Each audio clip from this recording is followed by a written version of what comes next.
Alright guys, कैसे हैं आप सभी। उम्मीद करता हूँ सब मज़े में होंगे। एक और अमेजिंग और इंटरेस्टिंग मूवी मैं आपके लिए लेकर आ चुका हूँ। मूवी का नाम है ट्रेन टू बुसान। मूवी की शुरुआत में हमें एक मिनी ट्रक ड्राइवर दिखाया जाता है। वे एक हिरन को मार देता है और उसे मारकर वहाँ से भाग जाता है। तभी हम देखते हैं वे हिरन अभी मरी नहीं थी, वह भी जिंदा थी और बहुत ही अजीब और गरीब तरीके से वे खड़ी होती है और उसकी आंखें भी कुछ अजीब सी व्हाइट कलर की हो चुकी थी। अगले सीन में हमें एक ऑफिस के मैनेजर को दिखाया जाता है जिसका नाम होता है सिको। सिको अपने काम में काफी बिजी रहता था और शायद इसीलिए उसका डिवोर्स भी हो चुका था। सिको अपने काम के चलते अपनी बेटी को भी ज्यादा टाइम नहीं दे पाता था और इसीलिए उसकी बेटी काफी अपसेट रहती थी। सिको की बेटी का नाम होता है स्वान। सिको स्वान के लिए एक गिफ्ट लाता है क्योंकि आज स्वान का बर्थडे था। स्वान गिफ्ट को देखकर ज्यादा खुश नहीं होती क्योंकि सिको ने सेम गिफ्ट को पिछले बर्थडे पर भी दिया था। सिको इतना बिजी था कि उसे ध्यान ही नहीं रहता कि वो सेम गिफ्ट को दोबारा दे रहा है और इसीलिए वो स्वान के सामने काफी शर्मिंदा भी होता है। स्वान सिको से कहती है कि मुझे बुसान जाना है माँ से मिलने। अब स्वान का बर्थडे था तो सिको उसे मना नहीं कर पाता और उसे ले जाने के लिए मान जाता है। फिर सिको और स्वान एक ट्रेन में जाते हैं जहां हमें एक बेसबॉल प्लेयर की टीम दिखाई जाती है। वहीं हमें एक लड़का दिखाया जाता है जिसका नाम होता है यंग कुक और उसके बराबर में उसकी गर्लफ्रेंड बैठी थी जिसका नाम होता है किम जिन ही। वही उनकी टीम की चेयरमैन प्लेयर भी थी। फिर हमें एक आदमी दिखाया जाता है जिसका नाम होता है सेंगवा और वे भी अपनी प्रेग्नेंट वाइफ के साथ बुसान जा रहा था। उसकी वाइफ का नाम होता है सियंग। वहाँ पर एक गरीब आदमी भी बैठा था और वे थोड़ा सनकी सा भी था। मतलब जब उससे ऑफिसर टिकट का पूछता है तो वे कहता है कि तुम सब मांगोगे। अब इसका क्या मतलब था ये हमें मूवी के आगे पता चलेगा। ट्रेन चलने ही वाली होती है मगर अचानक से वहाँ एक लेडी भागती हुई आती है। वे ट्रेन पर चढ़ जाती है। लेडी के पाँव पर किसी चीज ने काटा हुआ था और वे ट्रेन में गिर जाती है। लेडी की ये कंडीशन देखकर वहाँ एक ट्रेन होस्टेस आती है और वे होस्टेस अपने सर को बताती है। दूसरी तरफ हम देखते हैं कि सिको को कॉल आती है जिससे उसकी आंख खुल जाती है और वह बराबर में देखता है जहां उसकी बेटी बैठी थी मगर वह वहां नहीं थी। तो सिको ट्रेन में स्वान को ढूंढने लगता है। फिर हमें दिखाया जाता है कि वही इन्फेक्टेड लेडी जिसके पाँव पर किसी चीज ने काटा था वे अब एकदम से उठती है और उसी ट्रेन होस्टेस को काट लेती है और काटते काटते वे बेसबॉल टीम के पोर्शन पर आ जाती है और जिसे उस इन्फेक्टेड लेडी ने काटा था वे भी अब ज़ॉम्बी बन चुकी थी। और इसी तरह वहाँ ये ज़ॉम्बी वायरस बहुत तेजी से बढ़ने लगता है और सब अपना पोर्शन छोड़कर ट्रेन के आगे जाने लगते हैं जिससे वे अपनी जान बचा सके। सुको अभी भी अपनी बेटी को ढूंढ रहा था। उसे घबराए हुए लोग अपनी तरफ आते हुए दिखते हैं। वो इस बात का पता लगाने के लिए आगे जाता है देखने के लिए कि भाई क्या बात है। मगर वे जब आगे जाके देखता है तो वे देखता है कि लोग एक दूसरे को काट रहे हैं और जिसे भी वे काट रहे हैं वो भी थोड़ी देर बाद एक ज़ॉम्बी बन रहा है। वे वहाँ से अपनी बेटी को लेकर भागने लगता है। सुको वहाँ से भागकर दूसरे पोर्शन में चले जाता है मगर अब भी वहाँ सेंगवा और उसकी प्रेग्नेंट वाइफ सियांग थे। वे अभी भी उस ज़ॉम्बी पोर्शन में ही थे। वे वहाँ से भागकर आ ही रहे थे मगर सुको घबराकर उस डोर को बंद कर देता है। सियांग उसे कहती है कि इस डोर को जल्दी से खोलो वरना हम दोनों मारे जाएंगे। मगर सुको अचानक से उस डोर को खोल देता है जिससे सेंगवा और सियांग बच जाते हैं। सेंगवा सिको पर गुस्सा करता है कि अगर तुम गेट खोलने में थोड़ी भी देर करते तो शायद हम दोनों भी आज ज़ॉम्बी बने होते। तभी उसकी वाइफ सियांग सेंगवा से कहती है कि ये सब डरे हुए थे, तुम इस बात को छोड़ो। अचानक से वहाँ एक अनाउंसमेंट होती है और कैप्टन उन सबसे कहता है कि ये ट्रेन अब नेक्स्ट स्टेशन पर नहीं रुकेगी क्योंकि ये वायरस सिर्फ ट्रेन में ही नहीं बल्कि पूरी कंट्री में फैल चुका है और अब कुछ सिटी सेफ है हमारे रहने के लिए और जब तक हमें पता नहीं चलेगा कि कौन सी सिटी सेफ है ये ट्रेन अब चलती रहेगी। तभी हम देखते हैं कि नेक्स्ट स्टेशन आ जाता है जहां वे देखते हैं कि ज़ॉम्बी ने इंसानों पर किस तरह हमला किया हुआ है और वे सब अपनी जान किस तरह बचा रहे हैं। वे सब ट्रेन पर आते हैं कि प्लीज हमें अंदर ले लो मगर वे ट्रेन वहां नहीं रुकती। फिर हमें दिखाया जाता है कि ज़ॉम्बी ने किस तरह पूरी सिटी को बर्बाद कर दिया है और कितने मासूम लोगों को जिन्हें काटकर ज़ॉम्बी में बदल दिया गया। तभी वहाँ एक और अनाउंसमेंट होती है जिसमें कैप्टन उन सबसे कहता है कि ये इस ट्रेन का लास्ट स्टेशन डाइजियोन है जहाँ हमारी सुरक्षा के लिए आर्मी मौजूद है और अब हम सब वहीं जा रहे हैं। सिको यह सब सुनकर अपने सीनियर को कॉल करता है और पूछता है कि इस वायरस के बीच में क्या डाइजोन सेफ है, मतलब वहाँ कोई ज़ॉम्बी नहीं होगा। सिको का सीनियर उसे कहता है कि वहाँ आर्मी तो मौजूद है मगर वे पहले तुम्हें 15 दिन तक क्वारंटीन करेगी, उसके बाद ही तुम्हें सेफ किया जाएगा।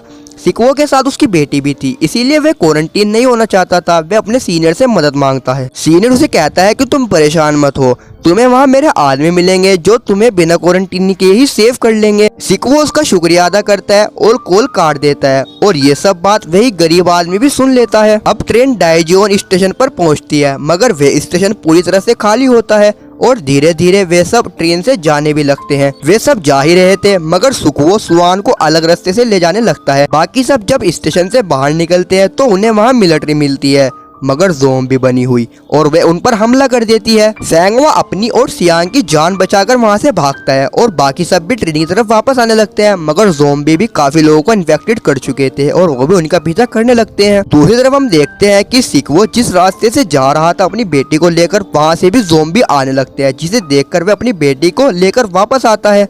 उसकी बेटी को एक ज़ोंबी काटने ही वाला होता है मगर सेंगवा वहाँ आ जाता है, जिससे वह उसकी बेटी को बचाकर अपने साथ ले जाने लगता है।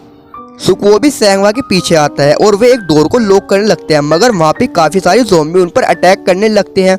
सेंगवा और सिकवो डोर को लॉक करने में तो कामयाब होते हैं मगर वे डोर कांच का होता है, जिससे वे ज़ोंबी से बड़ी आराम से तोड़ देते हैं और उनका पीछा करने लगते हैं। अब जल्दी जल्दी में सब एक दूसरे से बिछड़ जाते हैं, मतलब आधे लोग ट्रेन के पहले पोर्शन में जाकर सेफ हो जाते हैं और आधे लोग ज़ोंबीज के बीच वाले पोर्शन में जाकर फंस जाते हैं। कैप्टन कंट्रोल रूम से पूछता है कि डायोन हमारे लिए सेफ नहीं है, अब हमें कौन से स्टेशन पर रुकना चाहिए। कैप्टन दोबारा कहता है कि क्या बुसान हमारे लिए सेफ रहेगा, क्या मैं सब पैसेंजर्स को लेकर बुसान जाऊं। कंट्रोल रूम कहता है कि हाँ आप बुसान जाओ, वो आपके लिए सेफ रहेगा। तभी हम देखते हैं कि यंगकुक, सेंगवा और सिकवो लास्ट पोर्शन में होते हैं और उन सब के फैमिली मेंबर मतलब स्वान, किम जिन ही और सियांग अलग पोर्शन में होते हैं। इसीलिए सेंगवा, सिकवो और यंगकुक उस पोर्शन में जाने का तय करते हैं। अब आगे जाने के लिए ये सब बीच में काफी ज़ोंबीज को मारते भी हैं और उन्हें एक बात का पता चलता है कि ज़ोंबीज को अंधेरे में कुछ नहीं दिखता। इसीलिए अब जब भी कोई केव में से ट्रेन बाहर निकलती थी तो वे आगे बढ़ते थे। रास्ते में यंगकुक अपनी गर्लफ्रेंड किम जिन को बता देता है कि हम तुम्हारे पोर्शन में आ रहे हैं। उसकी गर्लफ्रेंड खुश हो जाती है और वह सबको बताने लगती है कि मेरे फ्रेंड्स यहाँ पर आ रहे हैं। वहीं बैठा एक आदमी जो किसी कंपनी का एसएचओ था, वह सबको भड़काने लगता है। मतलब वह कहता है कि तुम्हारे दोस्त ज़ोंबीज से बचकर इस पोर्शन में आ रहे हैं, इस बात का क्या सबूत है कि वे इन्फेक्टेड नहीं होंगे। और वह सब लोगों को कहता है कि उन्हें यहाँ आने से हमें रोकना पड़ेगा वरना वे हम पर अटैक कर हमें भी एक ज़ोंबी बना देंगे। अब उस एसएचओ की बात सुनकर सभी के सभी लोग उस डोर को लॉक करने लगते हैं। वे सब वहाँ आते हैं मगर उन्हें वहाँ डोर लॉक मिलता है। अब ज़ोंबी उनके पीछे थे। सेंगवा एक डोर को लॉक करता है मगर एक ज़ोंबी उसके हाथ पर काट लेता है। इसीलिए वे सिकवो से कहता है कि तुम सबको लेकर सेफ करो और मैं इन ज़ोंबीज को संभालता हूँ। यंगकुक उस डोर को तोड़ देता है जिससे वे सब अंदर चले जाते हैं मगर सेंगवा उन सबको रोकते रोकते ज़ोंबी बन चुका था। ये सब जान बचाकर तो उस पोर्शन में आ जाते हैं मगर एसएचओ उन्हें दोबारा कहता है कि इनमें से कोई ना कोई इन्फेक्टेड तो जरूर होगा और अगर वे ज़ोंबी बना तो हम सब मारे जाएंगे। इसीलिए सब लोग उन्हें अगले पोर्शन में जाने का कहते हैं और ये सब वहाँ से चले भी जाते हैं। उनके जाने के बाद एक लड़की की बहन जो कि ज़ोंबी बन चुकी थी, वे इमोशनल होकर उस गेट को खोल देती है जिससे ज़ोंबी उस पोर्शन में आ जाते हैं और अटैक कर देते हैं। मगर एसएचओ और मैनेजर टॉयलेट में अपने आप को बंद कर लेते हैं जिससे वे बच जाते हैं, बाकी सब मारे जाते हैं, मतलब ज़ोंबी बन जाते हैं। अगले सीन में हम देखते हैं कि ट्रेन का रास्ता आगे से बंद था।